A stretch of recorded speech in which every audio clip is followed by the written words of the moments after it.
They are down a bit. Oh, I think if you make it darker now... Is that fine? Absolutely. Is that fine? Okay. Yes, it's okay for me. Make it too dark and everybody thinks that. I'm okay with everything. Hello. I'm very glad some people made it, despite Hungarian sword fighting, free wine, student government meetings, and all the rest of the things going on. Before we start, thank you for coming. A date for your diaries. Write down the 17th of June. We have the CEO of Telefonica coming to talk here. Okay, so definitely one worth putting in your diary. That's organised in conjunction with the Latin American faculty here. Okay, so it's a joint production, if you like, but well worth looking into. Anyway, tonight we're very pleased to welcome Mr. I forgot to ask how to pronounce your surname. I'll have a go. Okay, Mr. Gabriel Anderbjork. Oh, thank goodness. Who is going to talk to us about the subject of competitive intelligence. Now, he has a perfect background for this. He started off with physics and mathematics, and then carried on and did a PhD, or most of a PhD, in solid-state physics, until the point where he was poached by Ericsson. They took him into the organisation, and he worked there in a technical capacity for a few years, and then went off and did an MBA at somewhere else, I think. London Business School? Anybody heard of that? That's a northern suburb of Paris. Yeah, northern suburb of Paris, anyway. But he has studied an MBA, so he understands what's going on here, and how difficult it is to get the attention of an audience as well.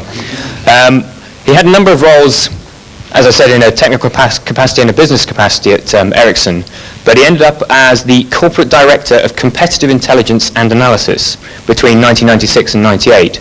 So a very good preparation for understanding this topic. And then as a result of what he just described as being rather complex factors, he's now left Ericsson and set up his own company called ComIntel, of which he is the CEO. And they are specializing in these techniques and selling them to big industrial clients. They've been operating for just a few months now, but have already picked up and started running very quickly. I hope they're going to be extremely profitable. And with no further ado, Mr. Gabriel Anderbjork. Thank you very much. Looking forward to the profitability myself, I must admit. It hasn't come yet.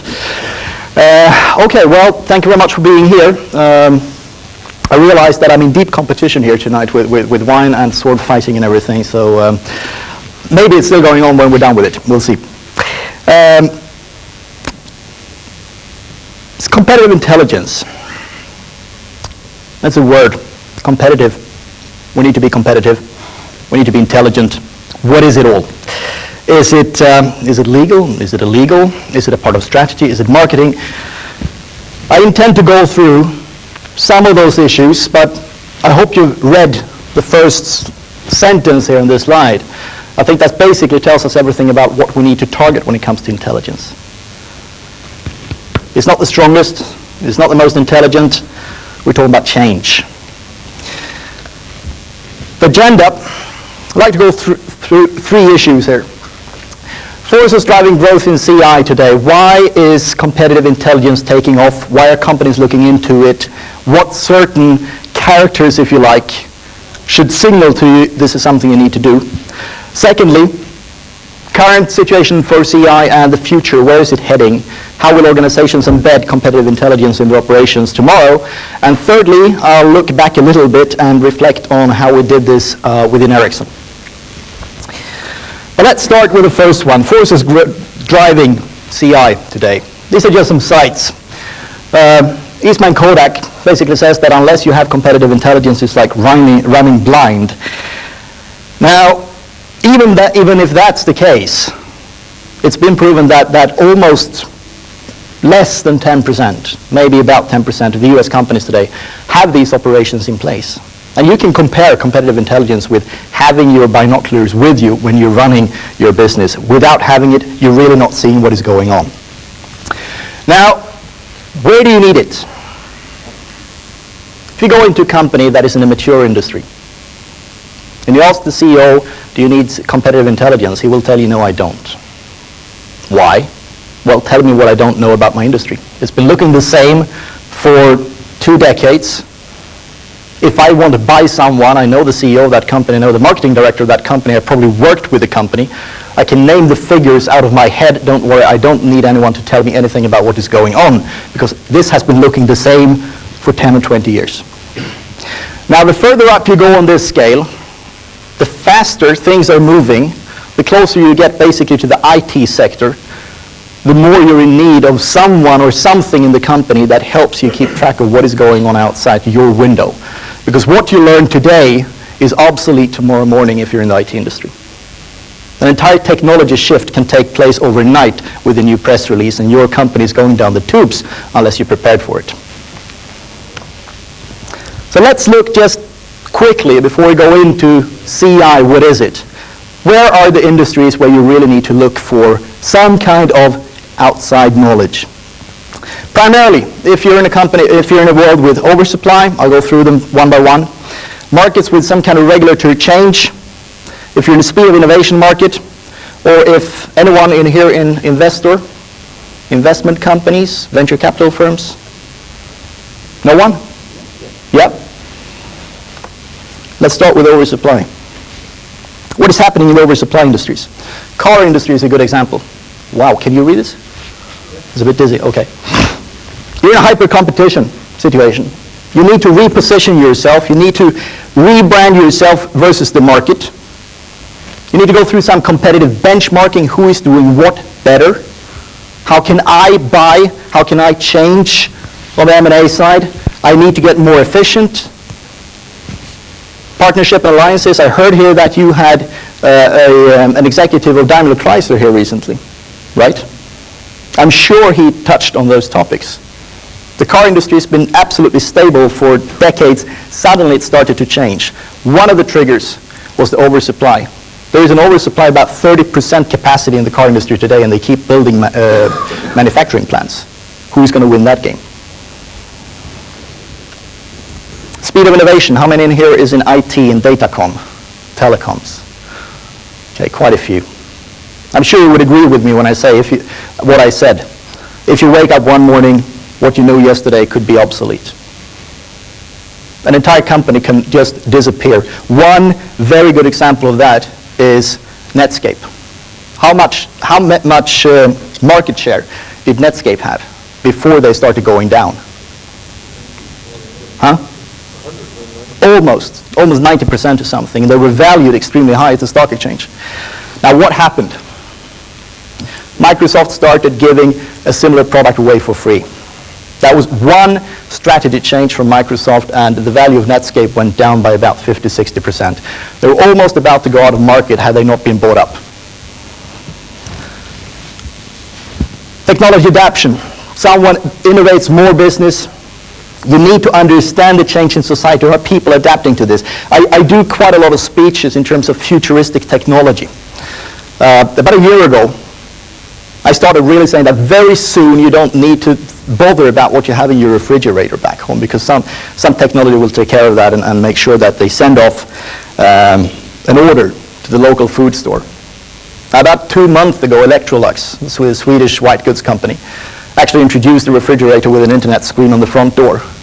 And of course a barcode reader in the side, keeping track of what you bring out and put in of your refrigerator. Now, what various types of business will this drive, and who will apply it? Is this something that people will take in? Will they not do it? You need to understand that Electrolux still don't know whether this is really going to be a hit or not.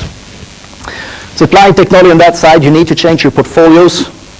The mergers and acquisitions activities in telecoms companies are extremely active. The thing is that what is happening, the faster the industry changes, the more you need to start viewing, for instance, your R&D budget as one side you do it yourself, and the second side you buy and you sell resources. Most big companies today still think in terms of, we have an R&D budget and that's for our engineers. In this business, forget that. 50% is for engineers, 50% is for buying and selling other companies, because they develop faster than you do, and you need to know who is doing what here. Business structure, understanding change in business logic, all goes along the same line. Markets under regulatory change. This overlaps, of course, with telecoms, because one of the things that develops the telecoms world is the deregulation. So competition gets fiercer, and more players come onto the market. And that's an obvious one. Less obvious one that people tend to forget is, for instance, the utilities market. There is a deregulation, but there is also a very significant re-regulation. What re-regulation would that be? Environment. Environment, politicians come in and have a tremendous impact on what will happen with the utilities industry. Now, you need to read the minds of the politicians in each and every market that you operate to understand what are their personal political agenda and how can I adapt my future R&D portfolio towards their ideas. And the fourth example, investor in VenCap, that is quite obvious. If you're sitting on a pile of money, you of course need to know where will it grow fastest. If I have $100 million, where do I want to put them? And I know people working in VenCap industries. Some companies probably have more information, but these guys I'm thinking about now, they're basically basing their decisions on one or two industry reports from a competing bank or from an industry research company somewhere. That's risky with $100 million. How do you build up the information flow? How do you know exactly what is going to happen? That's basically what we're going to discuss now. I will focus this on how to build CI and operate CI in large corporations, not so much venture capital firms and smaller companies. But how do you build up an awareness in a company with, let's say, 50,000 people and upwards about what is going on?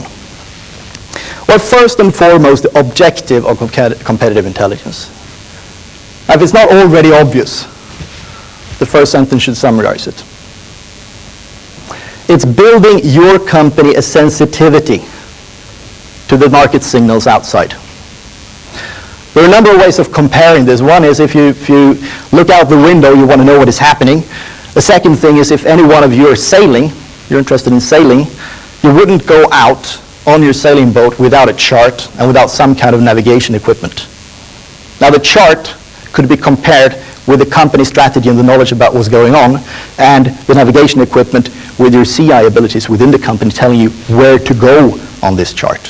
Where can I find my business? Where can I actually retrieve more profits? And secondly, which is even important, fighting the blind spots in how the management and environment is perceived and management assumptions. If you talk to your executive management group, they probably left this kind of activities 5 years ago. Now, how do they perceive the market?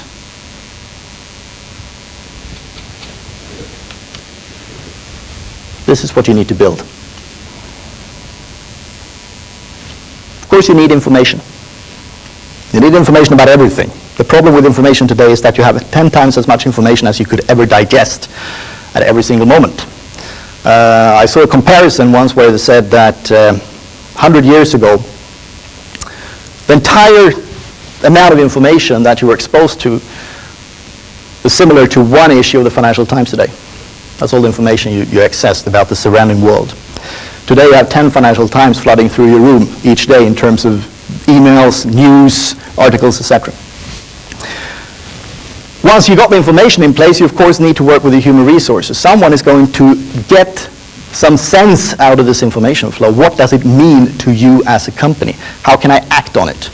And that moves us over to the third part, the usability and impact. This is the 3 steps. Many companies work with information gathering, more or less structured. Some companies think about that some people actually need to work with it to make some sense out of it. Very few companies focus on how does this actually make a business impact for me. Now, without a business impact, and what I mean with a business impact is, did it change anything? Have you changed a decision from what it would otherwise have been? If not, just discontinued operation. You're just pouring money into something that doesn't change anything. Why have it? So it's extremely important to have all of these parts in your operation in order to make it happen.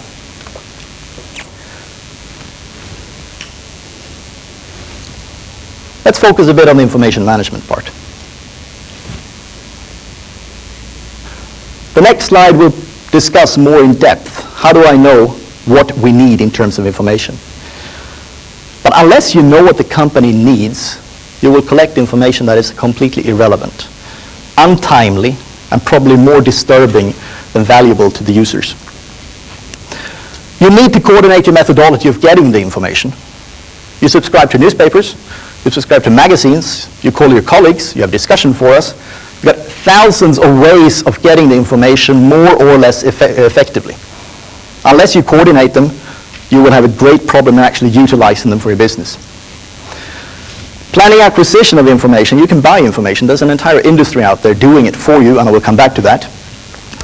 Structuring it, when I say structuring, it's reflecting where in the company it's going to be used. I'll come back to the Ericsson case. We dealt 10,000 files daily coming in through that system. Now, if every one of you would get those 10,000 files, you would turn off the computer. So we need to make sure that 5 of those 10,000 ends up exactly where you're sitting and with your purpose in mind, which is the distribution part. Now, finding the identify and understand the information. This comes down to strategy. Everyone in here took a strategy class? Should by now. Hope so. There are two things. What do you need your information for? You need your information to take better decisions, equal decisions that makes a better bottom line long term. It's all down to cash. There's nothing fluffy whatsoever with that. Two things determining that. One is the environment. What environment are you operating in? This is the first question you need to ask yourself or the management. Knowing that, the second question is, what are you up to in that environment? That's your business idea. That's why you exist as a company. Those two together gives you your information needs. The problem here is, of course, that having the information needs, you need to go it over to the impact, and you come back. There is a loop. Because if I ask you about the environment, you tell me something and ask you about your strategy in that environment. Let's agree on that something will be wrong here. Your perception of strategy is built on your perception of environment. And the whole purpose with business intelligence and competitive intelligence is to make sure that you have a right perception of the environment. So that's why we get the loop. As soon as the environment changes, your information need changes. As soon as the environment changes, you need to rethink your strategy, which is your asset base, how to deploy my assets in the changed environment. An environment in this case, this can be a new technology coming up, there can be re-regulation, new competitor coming up, and you need to rethink what you're doing. This loop, the information management, which I talked about, getting it right to the right people, making sure it's usage, and always analyze that gap, gives you a continuous update on your information needs. Now, where do I find that information? How do I do this? I will spend some time on this slide and the next slide. Asking yourself what kind of information do you need and where do you have it? This is a method we developed to understand what we were doing basically from an analytical perspective. On the vertical, hang on the x-axis, y-axis. I haven't drunk any Hungarian wine yet, but on the y-axis, we divide it into two types of information. Ad hoc or continuous. And that can be analysis as well. The words are telling basically what I mean. Continuous is something that goes on. If there is a quarterly report coming from your competitor, it comes every quarter. Make sure you know what's in it. Ad hoc could be you're interested in a particular company because you want to buy it. You don't buy a company every month, so this is an ad hoc issue. On the other scale, the x-axis, we divide between topic, by which we mean things you know pretty well. For instance, you know your competitors pretty well. You know your core technologies pretty well, but you might not know new technologies, peripheral technologies, new players very well. So they end up in what we call environment scanning. There's a little bit more uncertainty. You don't know exactly how it affects you, if you like. Now, having those two dimensions, you can start looking into what type of information, what kind of issues are we dealing with. For all of these four, you will find various ways of working with sourcing, analyzing, structuring, disseminating, what have you. And let's start down at the right-hand corner, surveillance. This is what I usually compare with the radar screen. If you've ever seen a radar room for where they look for airplanes or fighters or whatever, you will see this yellow screen and it goes circulating. It's not as a blip somewhere. You haven't seen this blip. You wonder what that blip is. And when you see it once, it can be anything from a very hostile bomber to a bird. So you need for this little thing to turn a second round to see whether it's still there. If it's not there, it's probably bird or it's a stealth fighter. Forget about stealth fighters, it's still there. Okay. The second question is, what is it? Now then you need a couple of more detections, because you can actually find out what it is by see how it moves on the screen. Now this is surveillance, but how do you do that in business? I'll come back to that. But in business you would say that, for instance, you track the media presence of your competitors' CEOs and what they say. And there's a certain pattern, there's a certain behavior in what they do. They appear in the press on a reasonably regular basis. They say reasonably similar things from time to time, and suddenly it changes. Suddenly it's more often, and the message is different. The only thing you know is something has changed. You have no clue whatsoever about what they are saying is what they want to say. But you know that something has changed, so that's a blip. Same thing with new technology. So you start following what is happening down here.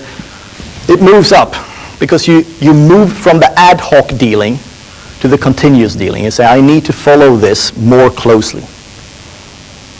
So it moves up and it becomes some kind of trend analysis, and you start introducing it into regular feedings to the strategy department or to executive managers. We are following this. This is something you need to focus on. Now, if this is something that really comes into your business, it's a new technology that proves itself, it moves up over to continuous coverage of a topic that is close to your business and have an impact on what you're doing. So topics moves around, and you monitor them in different ways all the time. Now, what is this? This is the area that most companies find themselves in when it comes to competitive intelligence. Ad hoc management of everything. i.e., there is an annual report coming out from your competitor. Even a simple thing like that you need to look for 2 weeks because it happens to have disappeared from the library. Your manager would very much like to see it, and, well, you spend long time calling around, and in worst cases you need to call your competitor and say, can I please have another copy, thank you. That's a bit embarrassing, right? Getting the annual reports of your competitors should take 15 seconds, possibly 60 if you have a slow local area network.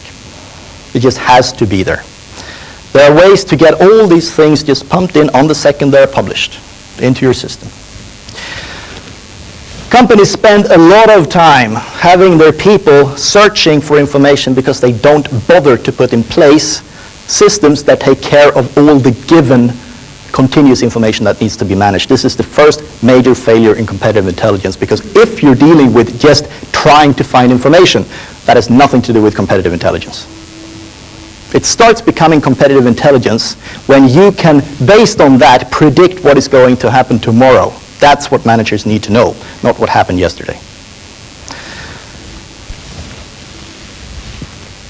Move back there.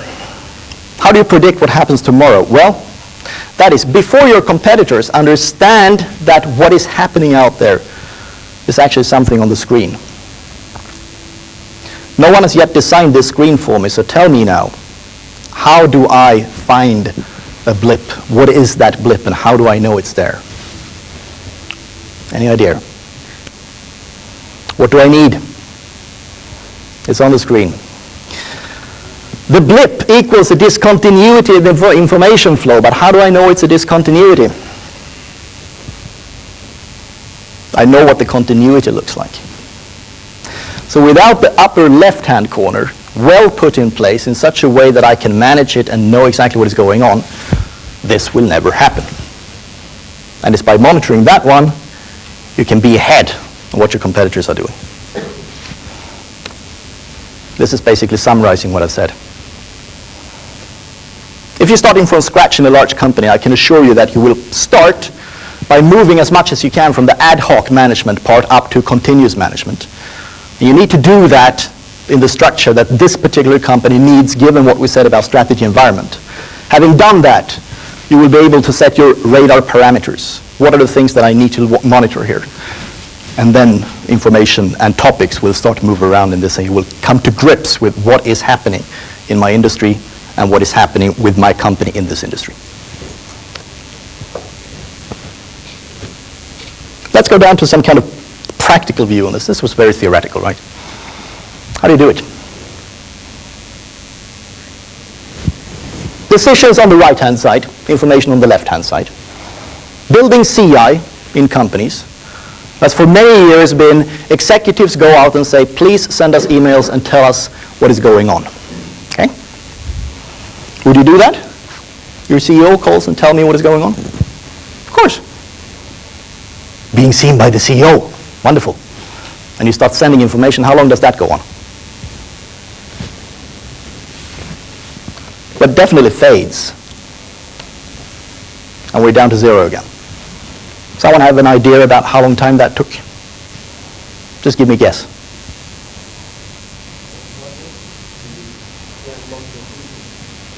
About 5 to 6 months. There's been some measures done on that. What is happening? Well, of course, people get flattered. Executive management comes out and say, tell us what you know. What's your incentive base? Are you getting paid for sending emails to CEO who never ever will let you know whether it was used, whether you made a stupid fool out of yourself, you're about to be fired next week because you're just pouring him with stupid memos? Of course you're not going to send any emails. No feedback. There's no loop in the information flow. So what we did, what I strongly recommend you to do if you should do this, try to don't fall in that trap. There's another line in this slide that you could utilize much more effectively. Forget about the executives for a second. These are the guys running the company. Yes, they're important. But after all, people taking the operative decisions out there, usually sales managers, product managers, and if you ask them exactly what they need, you will get a very, very good structure of what this company needs in terms of information flow, not just information input, but information flow. You've got two options now. You can go to your internal sources that the executives would go to, and who are they? Guess what? It's the same guys as those, but in a different role. In that role, they're about to take a decision. In that role, they happen to sit on a piece of information that they can share with other people. But they still don't have an incentive base to shuffle information to their colleagues. Their incentive base is to make business. Okay? There's an entire industry out there with whom I have a very good incentive to provide me with information. Those are green little things called money. The Reuters of the world, the Forresters of the world, Yankee, Gartner. The list is enormous. Now go and buy information from external information sources. Go to brokers. Buy it. Provide them with the cash, and you get the information.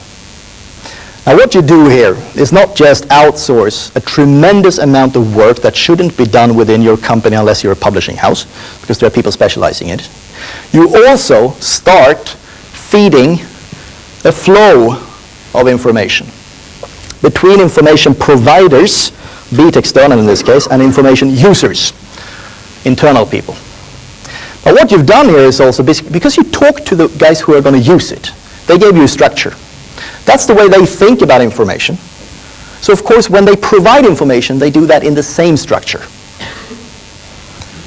This means that just by providing this, after some time, you will start seeing that information flow coming. And I can tell you, I had no idea about this when we did it the first time. But after a year or two, we started to realize that, hang on, something is happening here. For those of you who are in the finance business, you probably know about the concept of market makers. Market makers are people that have to trade in a certain stock, option paper, what have you, in order to make sure that there's a liquidity on the market. It's basically the same thing happening here, because this information flows in small pieces, huge volumes, but small pieces per each structure that you asked us for, be it a competitor's certain issues on a particular market.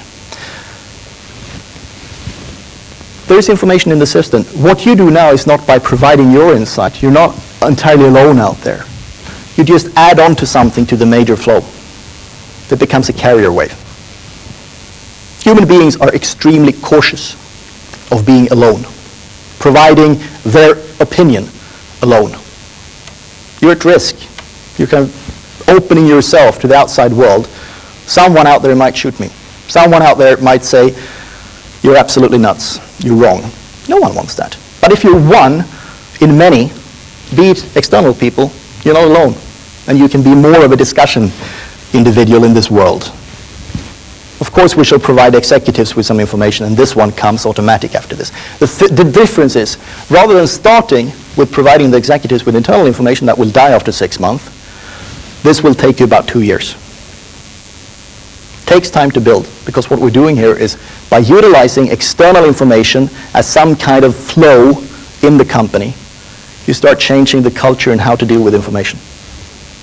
CI is making sure that the right information is where it should be and improving the output from the internal people.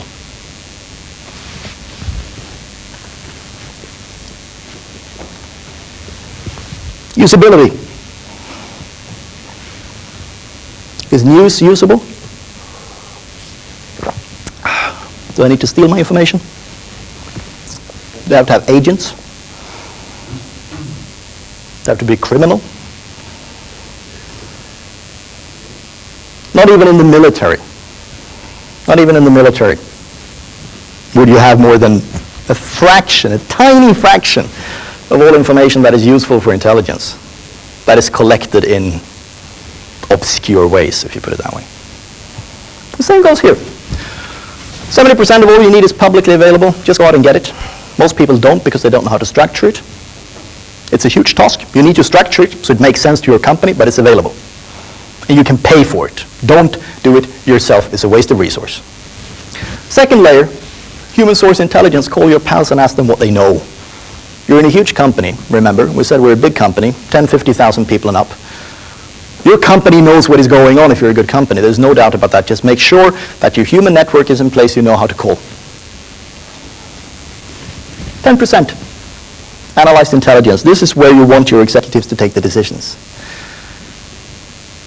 Thought through information, put in perspective of the company that affects serious decisions for the company strategy.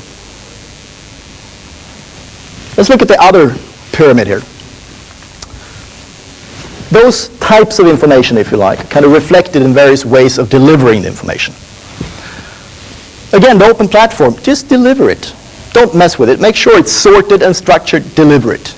But when it comes up to the blue and the yellow part, that it starts getting a bit interesting. Presentations, make sure that you make this a dialogue. Many people building CI functions start sending out newsletters. How many of you have seen newsletters in your companies flooding around? I would have guessed. Now, why do we send newsletters? We send newsletters because we want to tell the world that we exist. The newsletters are definitely old when they come to the receiver. But it's a very good branding. However, the more units or people that want to brand themselves by a newsletter, the less value you have into it. Make sure it's interactive. If you want to deliver competitive intelligence, it has to be face-to-face. So what happens here? Well, human source intelligence, you can put together seminars, presentations, make sure that people come to you and listen to what you're saying, and you can get a dialogue. But the most valuable part is the interaction part. Presentations are like these. You get one or two questions, and people get away, and I kind of perceive the message, but we don't really get down to the details. Face-to-face briefing. Well, if anyone calls you as a CI officer, if you like, and say, I need a report on this, don't send them an email with answer, walk up to them and talk with them. And what is happening is, of course, that if you send an email, you will answer 80% of the question. You will never, ever answer 100% of the question. But if you go there, you will answer 100% of the question because there will be an opportunity to fill in the first question, and also when you go back, you will have got a knowledge about what is this particular individual thinking about. How are they structured when it comes to receiving intelligence? If you're an intelligence officer, that's all that matters. You need to understand your users of your information. War games is one of the most advanced way of delivering information, delivering CI. You're about to introduce an entirely new product line in country X. It's a pretty big decision. Build a war game around that. Gather all information you know about probable obstacles, opportunities, what have you. Let's take an example. A wide area paging system in country X. Who is the biggest supplier of wide area paging in the world? You should know. No way. Motorola. This is not a live case, this is an example case. Now, there are actually two suppliers. Motorola is definitely the biggest, Ericsson is a reasonable player in this market, and there are not very many others. What if the president of Motorola in this particular country has as an incentive to keep any competition out, and if he succeeds with that, he will get well paid, move back to the US and have a nice summer house. He will fight with his toes to make sure that you don't enter the market.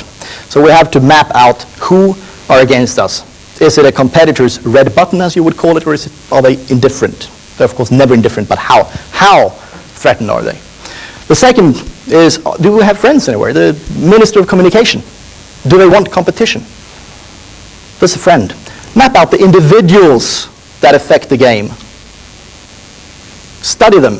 Bring in the management team, the product manager, etc., and assign the roles and play the industry game for 1 day or 1.5 days. There's no stronger way of delivering intelligence than war games. And what happens when people walk out of the room? They know exactly why they took a certain decision, because at the end of the day, they're going to take a decision at this war game. Go for it or don't go for it. There's a consensus decision, and they all know exactly what the triggers were. Let's summarize that. Current CI operations. People tend today to perceive CI as an information gathering and dissemination activity. What other types of organizations gather information and disseminate organization? Have you ever thought about that kind of brief for other organizations? Libraries. Libraries. I buy a newspaper and I send it to people who want to read it. This is not a library function. CI departments. There's another risk in building CI departments. One department, many people, doing analysis at a central point somewhere, sending it to the executives. If you're a global company, how on earth are you going to have track of everything that happens at the tip of the company, if you like, at the market tip of the company, if you're sitting somewhere centrally? There's no way.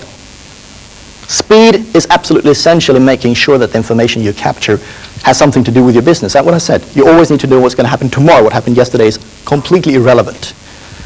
Now, if you're sitting too far away from the market, it will not happen. Hence, analysis departments, big, central, probably won't make it. Ad hoc analysis services. You set up a little service, and you wait for the phone to call, and when people call you, you will try to find the information for them, and you deliver it. Never building the continuous competence of it. You distance yourself from both business operations, strategy making by doing these things. And you're always at risk from cost cutting. CI units that have been built to a certain size tend always to be torn apart. I've seen it over and over again, not just within Ericsson, within other companies as well. Some major US companies recently just cut out the entire CI activities. And I wonder who is going to make sure that they know what is going on. The challenge is move from the ad hoc operation to the continuous operations. So future CI operation, where do we go from here? Well, first and foremost, we need to realize that intelligence has to be a part of the way that the company works. Everyone needs to be part of the information gathering and analysis. So CI management, CI department, the thinking of a CI department, it must move to the thinking of CI management. 1 or 2 or 3 individuals centrally supporting the CI process through the company. Exactly in the same way as if I can use an old, maybe a negative connotation, I don't know, but the way they said quality should work. There was the idea with quality once upon a time was that everyone should think about it, and what happened? Well, big quality departments started to grow, right? I've heard it myself. What about the quality aspects of this company? They're sitting down there. Same thing, risks happening with CI. What is happening with my competition? I'm only the CEO. No, I got CI over here. I better know about my competition if I'm the CEO. Information gathering has to become information management. You don't need to gather information tomorrow. It will be there at your fingertips wherever you move around. It's a question to know what to do with it. How many here uses internet? No? Come on. Everyone. Everyone. Good. How many of you trust internet? 1. Okay, let's put it this way. I had colleagues that made a good thing out of each Monday start to find the disinformation of the week and how serious it was. If you find a piece of news at the internet and it says it comes from the Reuters or the Dow, whatever, and it smells a bit fishy, you better double check it. There are hordes of people making fun things out of making sure that there's dissemination on the net. Many companies has gone bust according to the internet, or will go bust.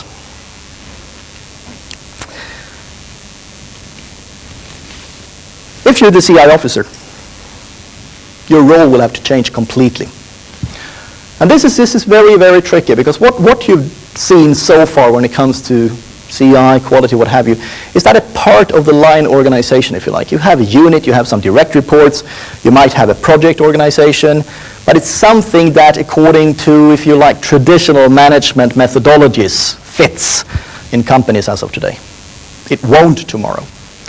What we're claiming is that the role of the CI officer, but also the role of many other types of functions in companies, will move over to what we call intelligent communities, i.e.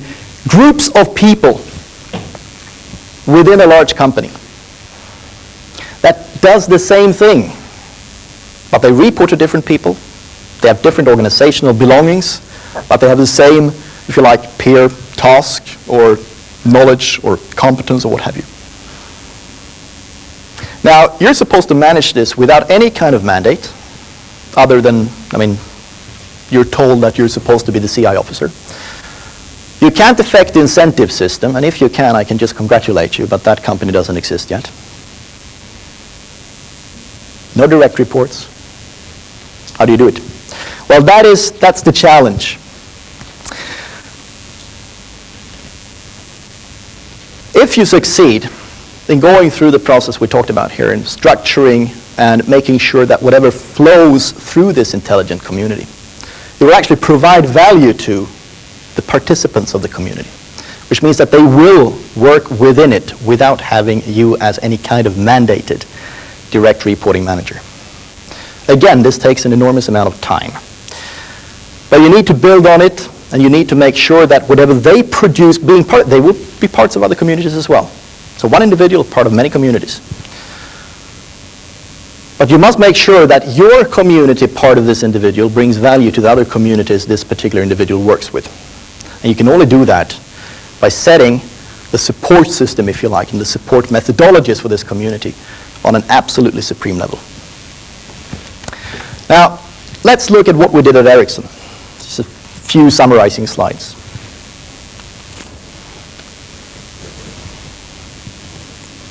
Just to start and say what type of industry Ericsson was in. Speed of innovation. Let's go back just to realize that most companies think too slow. 1995, there was a project in Ericsson called the 2005. It was a scenario project. The idea was that we need to stretch our thinking further than the strategic plan. So let's say 10 years. 10 years is an enormous amount of time in IT. How much hard disk drive did you have 10 years ago on your PCs? If someone would have told you 10 years ago that 15 to 20 gigabyte would be a standard hard disk today, what would you have said? Ha ha. Now, 4 years ago, we took on the project at Ericsson to say, now what will the world look like in 2005? We said, 2005, we will probably have come to the point in time where the telecom industry, the computer industry, and the media industry have actually merged. It's a bit embarrassing to show this slide today, but it's also learning. Ericsson is not that stupid company, neither is any of the other telecom operators or telecom vendors. And everyone had about this kind of time perspective of the industry development. We're there already. In a 10-year horizon, we were 6 years wrong. Some people started buying companies here. Other people are starting buying companies here. But we're here now. We are here now, but we thought we would be somewhere there.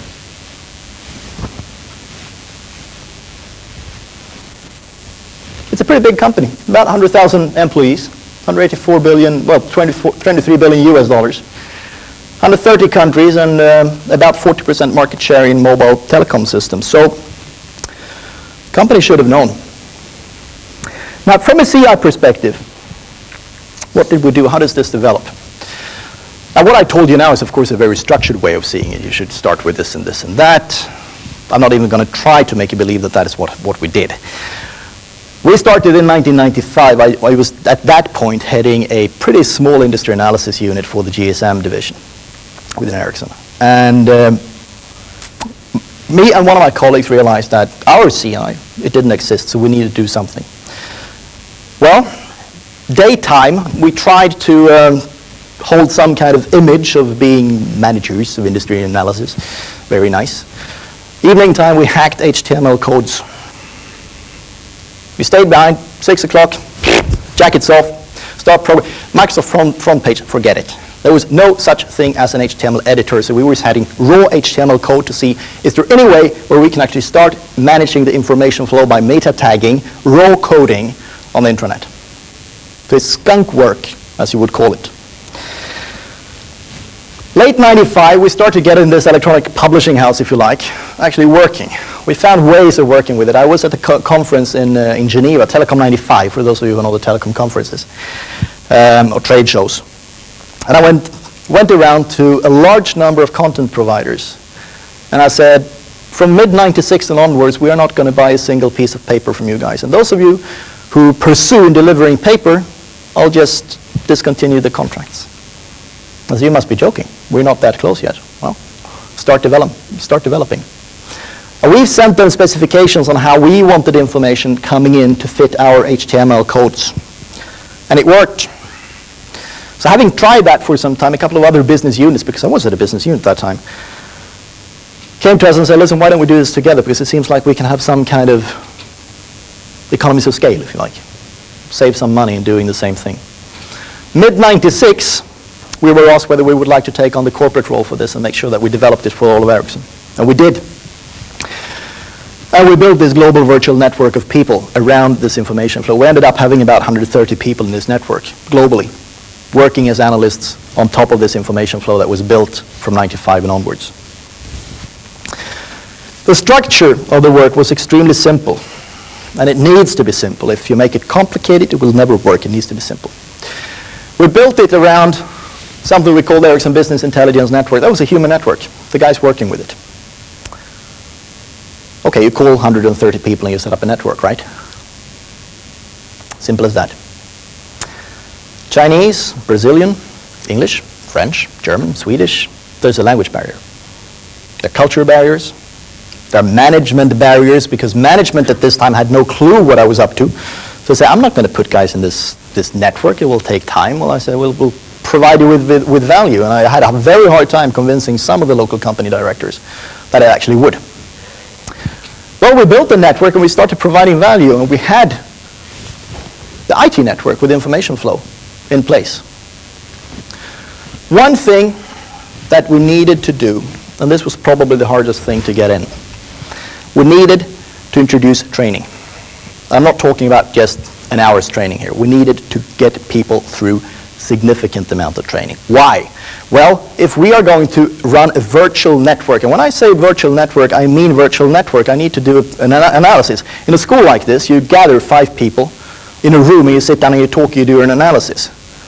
I have 2 weeks to produce 2 company analysis for mergers and acquisitions, and I know my specialists are sitting somewhere in Asia, somewhere in the US, and somewhere in Europe. There is no time to meet. You can work with groupware on the internet and phone conferences, that's it.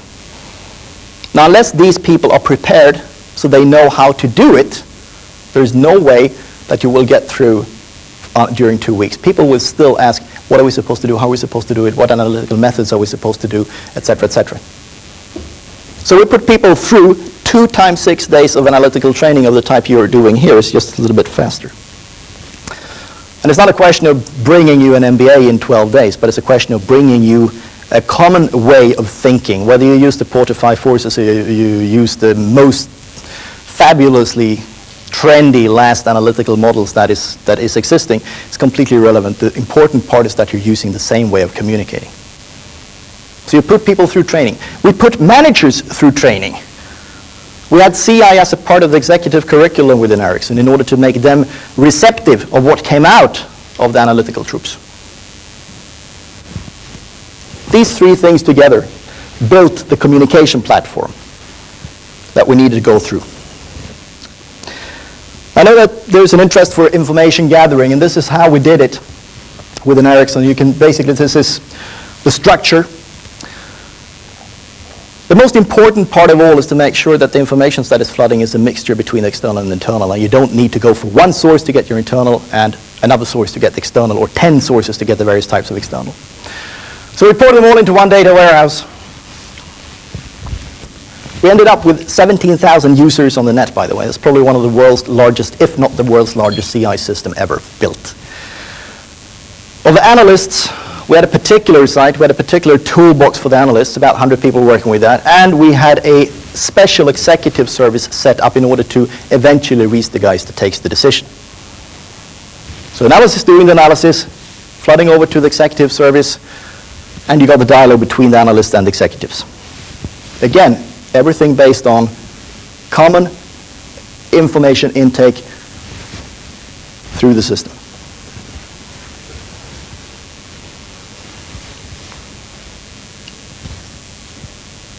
So we're pretty happy with this. I haven't said this. This Coddington has said this a couple of times. Philips is a pretty big provider of information. Any one of you knows about ISO 9000?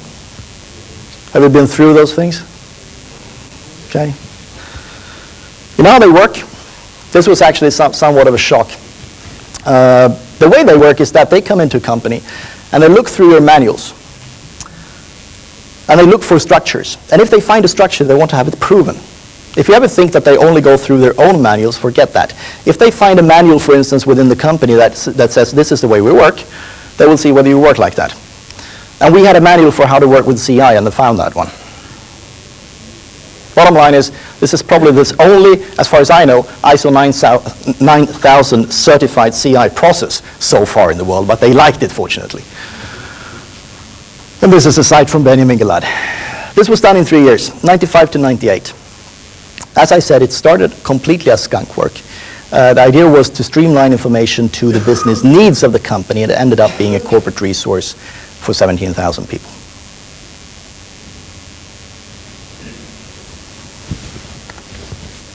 Summarizing. The bottom line is that information gathering, yes, you need to work with that. But it's a question of who's going to work with information. Competitive intelligence is making sure that your company knows before other companies what is going to happen. And unless you build it around that insight, you will never be able to continue the work, because someone will discontinue your operation for you. Because then it's history. And as soon as it's get clear to the people with the budget that you're providing a nice history department, you no longer exist. So we claim that it's intelligent communities that will be tomorrow's way of managing this, and we tried it once, and we're certainly going to try it a few more times. Right. That's about what I was about to say. So I think we're going to questions.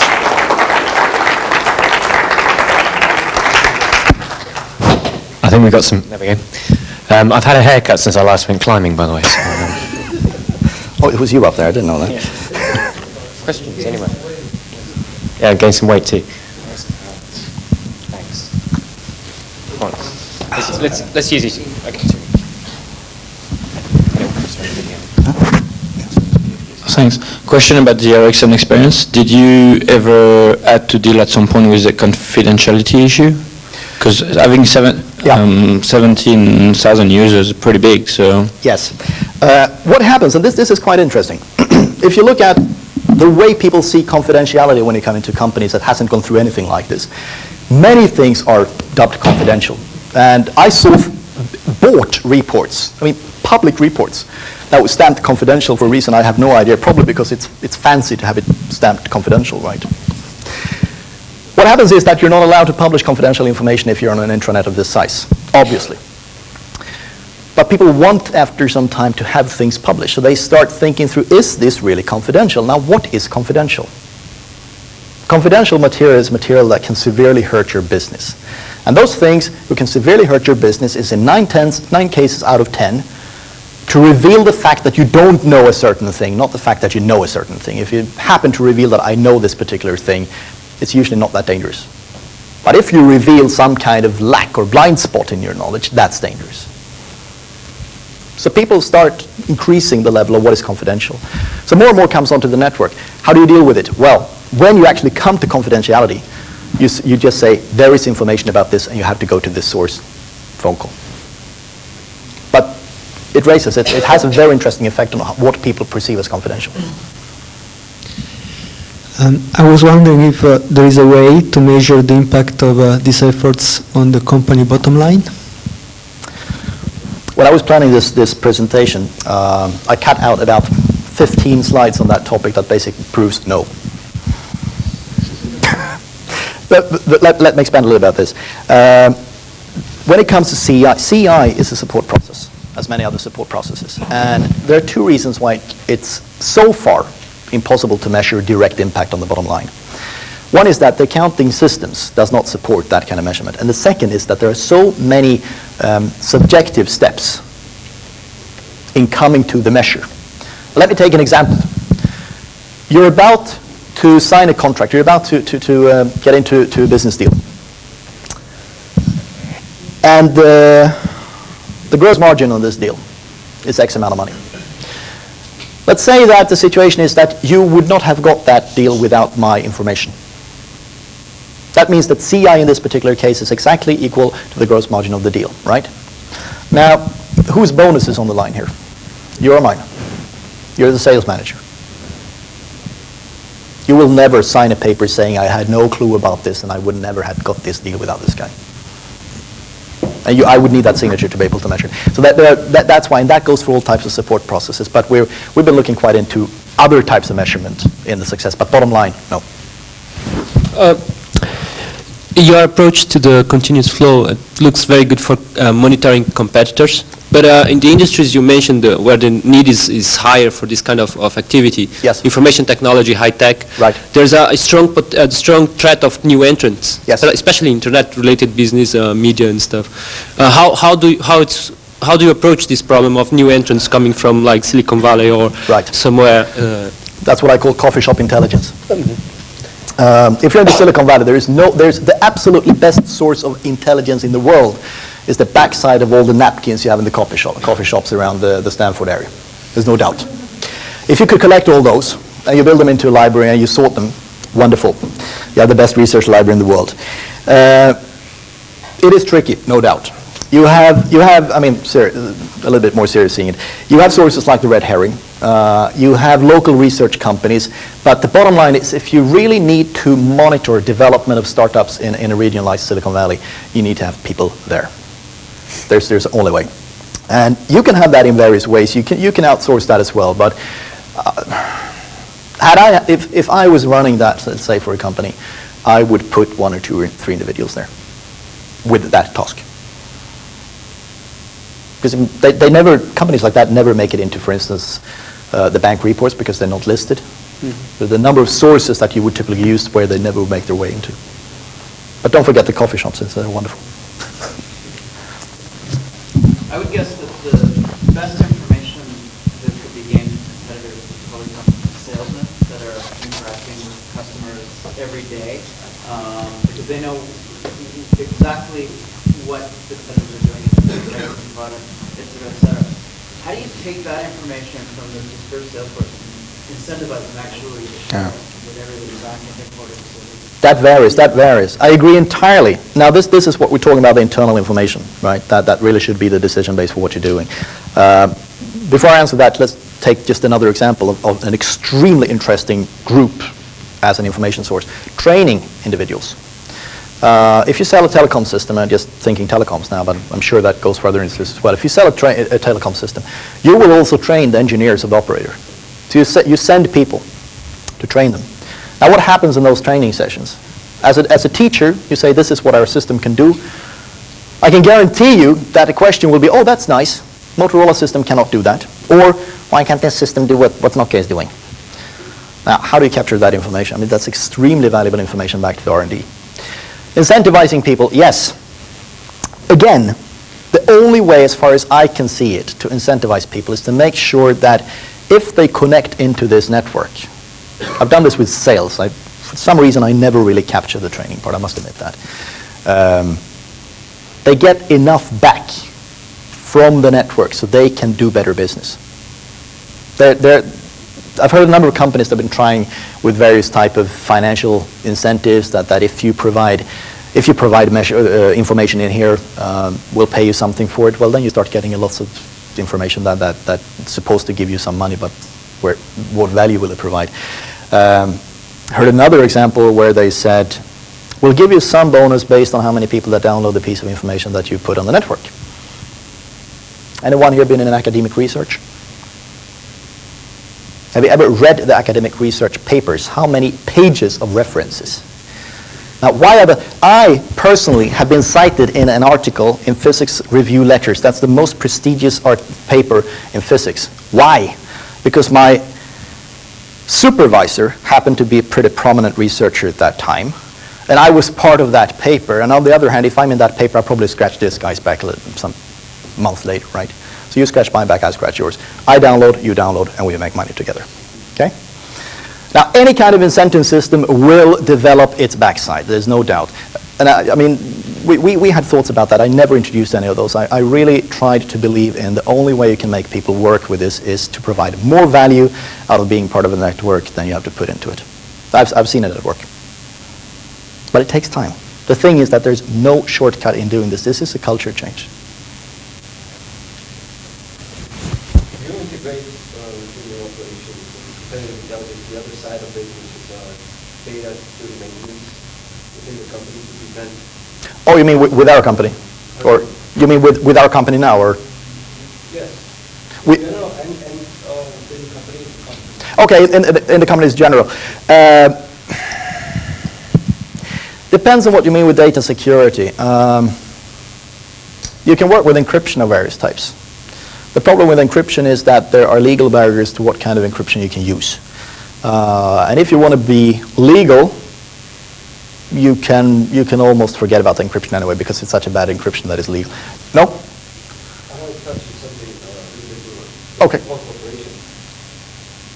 Just as you need this competitive intelligence about your competition, you want to prevent your competition from on your own company. Counterintelligence. This involves your employees. Yes.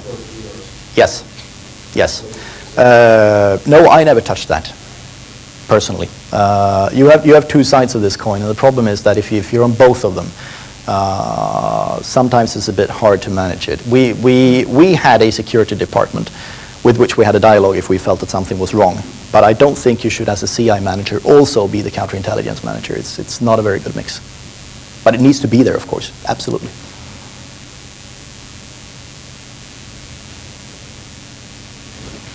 Tell us more about what you do in your, what does Commentel do, and are there any other companies which are really doing this stuff? Well, short snapshot of the industry. I don't intend to sell Commentel, but what we're doing is that our aim is to help large companies implementing this kind of systems and also the concept that we call intelligent communities, i.e. the way of working. What are the companies doing? There's a number of companies out there that are providing various types of intranet portal solutions. What we feel differentiates us from them today, at least, is that we focus a lot of the external information flow as a, if you like, a bare carrier wave in the company. We're kind of working around that concept. Very few, if any, other companies are taking that route right now. But we're implementing intranet portal systems, and we help companies develop their ability to work on top of those with various types of communities. Not just CI. We're looking into purchasing department now for a global furniture company. We're looking into a strategy department that's close to CI. But as soon as you have any type of kind of community-like way of working, we can provide systems for it. I think just by the people escaping out the back, there's probably time for yes. Full time out of that. Have you got any objections to me coming and talking to you down here? No, not a second. Is there anything else I'd like to raise? Come on down and do it first and first.